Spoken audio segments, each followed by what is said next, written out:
How to log in Commercial Bank of Qatar online banking. Hello and welcome back to our YouTube channel. Without any further delay, let us get started. Launch any of your web application and at the top search bar type in Login Commercial Bank of Qatar online banking.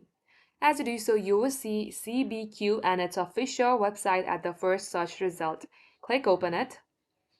Then on your right hand side, you will see user ID. Click onto it and enter your user ID. At the password box, type in your password. Make sure that you enter your password and your user ID correctly. Once done, click on to sign in.